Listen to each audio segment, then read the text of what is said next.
Mikkelsen. Jeg er træner for U14-drenge ude i Næsby Boldklub. Jeg spiller selv på U19 herude også, men lige pt. er jeg korsbåndsskadet.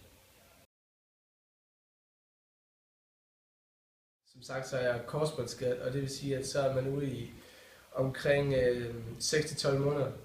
Jeg kommer an på, hvornår man bliver opereret, men indtil det så har jeg været ude i 4 måneder. Jeg er blevet opereret i december måned, og jeg blev opereret i højreknæ, korsbånd. Og man kan godt spille fodbold uden en korsbånd, men på lang sigt så vil det ødelægge knæet, og så vil man have sgu helt nyt knæ, så jeg får valgt at operere det med det samme. Så det går op til 6-12 måneder før jeg er tilbage på banen.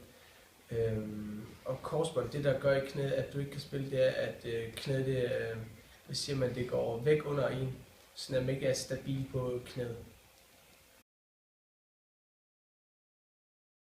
Som sagt, så er jeg U19-spiller ude i Næsby, og jeg var oppe at træne med senior og anden division.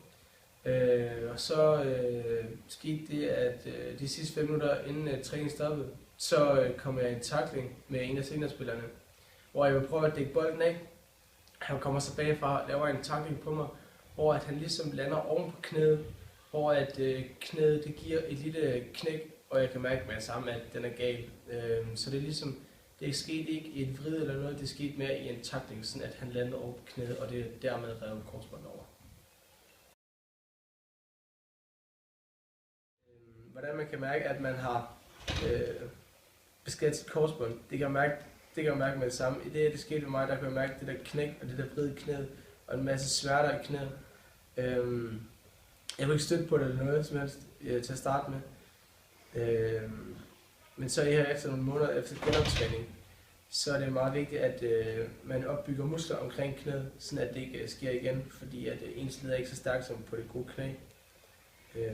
Men det føles ikke, knæet er ikke dårligt eller noget. At være skadet, det er et helvede for en fodboldspiller, som når man godt kan lide at spille fodbold, og man spiller det 4-5 gange om ugen. Men det er mest psykisk oven i hovedet, at man skal være stærk og mentalt, når man er skadet, så man ikke kommer ud og laver noget lort.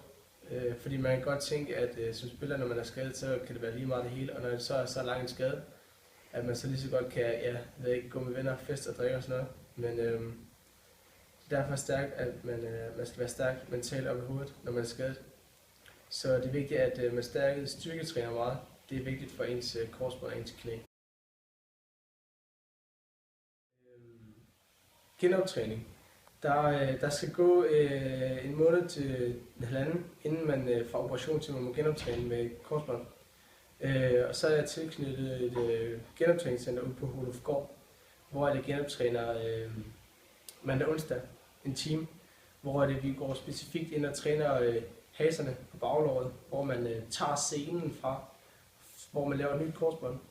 Og så træner vi muskler omkring knæet, både ved læg og ved lår og baglår.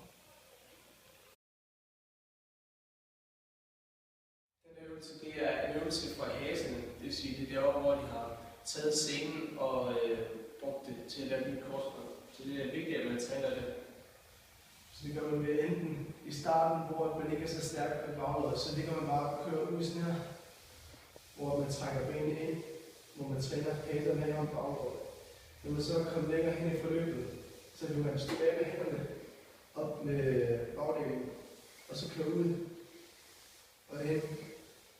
Og når man så er på de sidste måneder i genoptræningen, så ligger man sig op med armene på kors, som det ikke har noget støtte med, og så kører man igen bare op.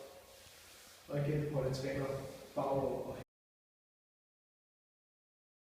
Omkring balancen i knæet, fordi at man er ikke så stabil, som man har været i sit gode knæ, når det så er opereret, så er det også vigtigt, at vi gør det. Så det øver vi ved, at man tager en kilovægt, kommer på hvor man tager i mit tilfælde så 5 kilo, hvor man så vigtigt, at man holder balancen, går ned, bliver rammer og går op igen. Og det kan man angående, hvor hårdt det er for både knæ og baglår, lår og læg, så gør man 10-15 stykker. Så det er, at vi laver med et hyllepres igen, for at styre knæet, fordi når man ikke har noget korsbånd, så ens knæ kan godt have tendens, når man går ned, så går ud i vinkel. Så det er vigtigt, at når man skal opbygge et nyt korsbånd og gøre det stærkt, at det så går lige ud, når man går ned.